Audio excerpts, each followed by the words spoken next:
नागपंचमी की कथा। प्राचीन काल में एक सेठ जी थे। सेठ जी के 7 पुत्र थे। सातों पुत्रों का विवाह हुआ था। उनमें से सबसे छोटी बहू के कोई भाई नहीं था। एक दिन बड़ी बहू ने सभी बहुओं से घर लीपने के लिए मिट्टी लाने को कहा। सभी बहुएं खुरपी वगैरह लेकर मिट्टी लाने के लिए चली गईं और जैसे ही मिट्टी खोद रही थी तो बड़ी बहू को खोदते खोदते एक सांप दिखाई दिया और वह सांप को मारने लगी। तभी छोटी बहू ने रोक दिया कि आप इसे न मारें, यह निरपराध है। तो बड़ी बहू ने उसे एक साइड कर दिया और मिट्टी खोदने लगी। जाते वक्त छोटी बहू ने सांप से कहा कि आप यहीं बैठिए, मैं आपके लिए दूध लेकर आती हूँ। और यह कहकर वह चली गई और वह भूल गई। अगले दिन उसको याद आया तो वह दूध लेकर अगले दिन सांप के पास पहुँची और सांप के पास पहुंचकर बोली, सर्प भैया हमें क्षमा कीजिएगा, हम आपसे किया वादा भूल गए। तो सर्प ने कहा, आपने मुझे भैया कहा इसलिए मैं आपको क्षमा करता हूँ और आज से तू मेरी बहन हुई और मैं तेरा भाई हुआ। अब जो तू चाहे वो मुझसे मांग ले। तब वह बोली, मेरा कोई भाई नहीं है, तुम मेरे भाई बन जाओ।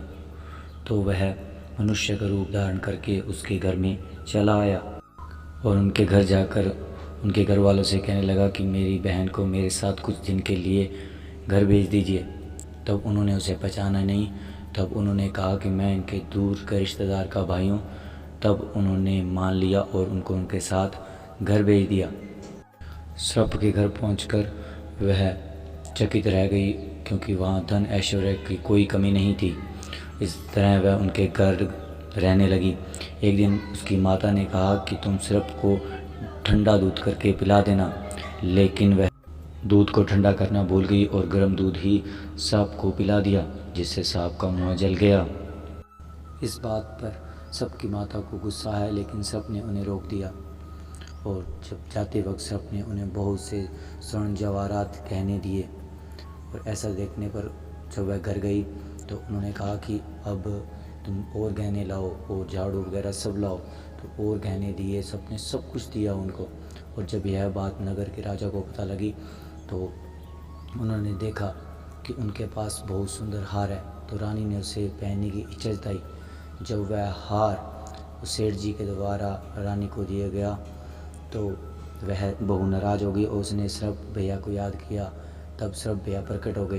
तो बहू ने कहा, भैया यह जो आपने मेरे को हार दिया था वह रानी ने मंगवाया और आप जैसे ही रानी इस हार को पहनेगी वह सांप बन जाए। तो सांप ने कहा, जैसी आपकी इच्छा। और जैसे ही रानी ने वह हार पहना तो वह सांप बन गई। और तब राजा ने हुक्म दिया कि सेठ जी को पुत्री को यहाँ बुलाया जाए। तब जैसे ही वह पुत्री उस राजा के पास पहुँची तो उसने कहा कि तूने यह क्या किया। तब उसने कहा कि मैंने कुछ नहीं कहा, यह हार ही ऐसा है कि सिर्फ मेरे गले में ही पहना जाएगा और अगर कोई इसको पहनेगा तो वह सांप बन जाएगा। तब उसने यह हार पहन कर दिखाया तो उसे कुछ नहीं हुआ। तब राजा ने उसे जाने दिया। जाते वक्त राजा ने उसे बहुत से उपहार भेंट किए। और जब वह घर पहुंची तो बड़ी बहू ने ऐतराज़ किया कि यह इतने गहने जवाहरात कहाँ से ला रही है। जब उसके पति ने जोर देकर पूछा तो उसने अपने सब भैया को याद किया। तब सब भैया प्रकट हुए और उसने कहा कि यह मेरे धर्म आचरण की बहन है और अगर किसी ने इसके साथ गलत किया तो मैं उसे खा जाऊंगा। तब सभी ने सांप का सत्कार किया और उन्हें प्रणाम किया और तभी से नागपंचमी का त्यौहार मनाया जाता है। और स्त्रियां सांप को भाई मानकर उनकी पूजा करती हैं। आज की कथा समाप्त। धन्यवाद।